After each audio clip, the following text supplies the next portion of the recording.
రాష్ట్ర వ్యాప్తంగా సంచలనం సృష్టించిన ఆడపిల్లలకు జన్మనిస్తుందనే సాకుతో భార్య ఇద్దరు పిల్లలను హత్యను పోలీసులు ఛేదించారు. ఈ ఘటనలో మృతురాలి భర్తతో పాటు హత్యలకు పరోక్షంగా కారణంగా నిలిచిన మరో 9 మందిని పోలీసులు అరెస్టు చేశారు. మరో 2 నిందితులు ప్రస్తుతం పరారీలో ఉన్నారు. స్విమ్మింగ్ పూల్లో పడిపోయిన మహిళ పిల్లలను బలవంతంగా చనిపోయే వరకు నీటిలో ముంచి దారుణంగా హత్య చేశారని పోలీసు కమిషనర్ తెలిపారు.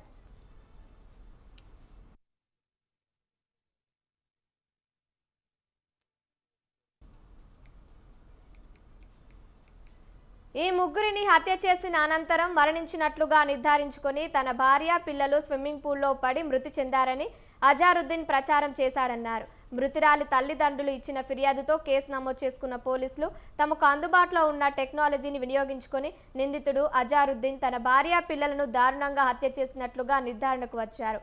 పట్టుబడిన నిందితుల్లో స్రవంతిపై 3 కేసులు, డాక్టర్ పార్దు మీద 4 కేసులు, ప్రస్తుతం పరారీలో ఉన్నడ పూర్ణిమపై ఉన్న 4 కేసులు ఉన్నట్లుగా పోలీసులు కమిషనర్ వెల్లడించారు.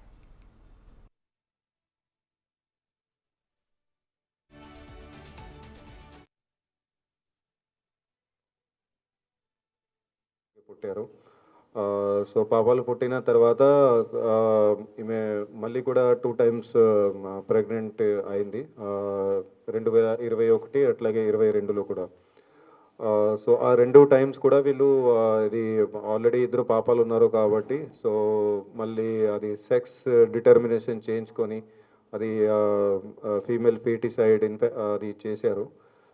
సో అప్పుడు వాళ్ళకి 2 సందర్భాల్లో కూడా వాళ్ళకి సాయం చేసిన వాళ్ళ వ్యక్తులు సట్ల రాజు అని, ఇతనికి అక్కడే పున్నోలు విలేజ్లో ఒకటి మెడికల్ షాప్ నడుపుతున్నాడు. అట్లాగే ఒక ఆర్ఎంపీ డాక్టర్ నరేష్ అని, ఇతను కొండాపర్తి విలేజ్ నుంచి. ఒక ల్యాబ్ టెక్నీషియన్ మనోహర్ అని, ఇతనికి వంచనగిరి విలేజ్. డాక్టర్ రావలి, ఈమెకి ఇక్కడ సాయి సురక్ష హాస్పిటల్ ఉంది కాజీపేట దగ్గర. ఈమె సెక్స్ డిటర్మినేషన్ చేసింది. అట్లాగే నర్స్ బస్కా శ్రవంతి అని, ఈమె అబార్షన్ చేసింది అప్పుడు 2 సందర్భాల్లో కూడా. అట్లాగే డాక్టర్ పార్థు, ఈయన ఉపేందర్ హాస్పిటల్ అని నక్కొండ పరిధిలో అక్కడ ఆయన నడుపుతాడు.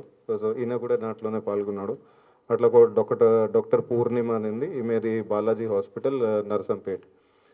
సో వీళ్ళందరి వ్యక్తులు సాయంతో ఇది వీళ్ళు 2 టైమ్స్ కూడా అది అబార్షన్స్ అట్లా చేసుకున్నారు.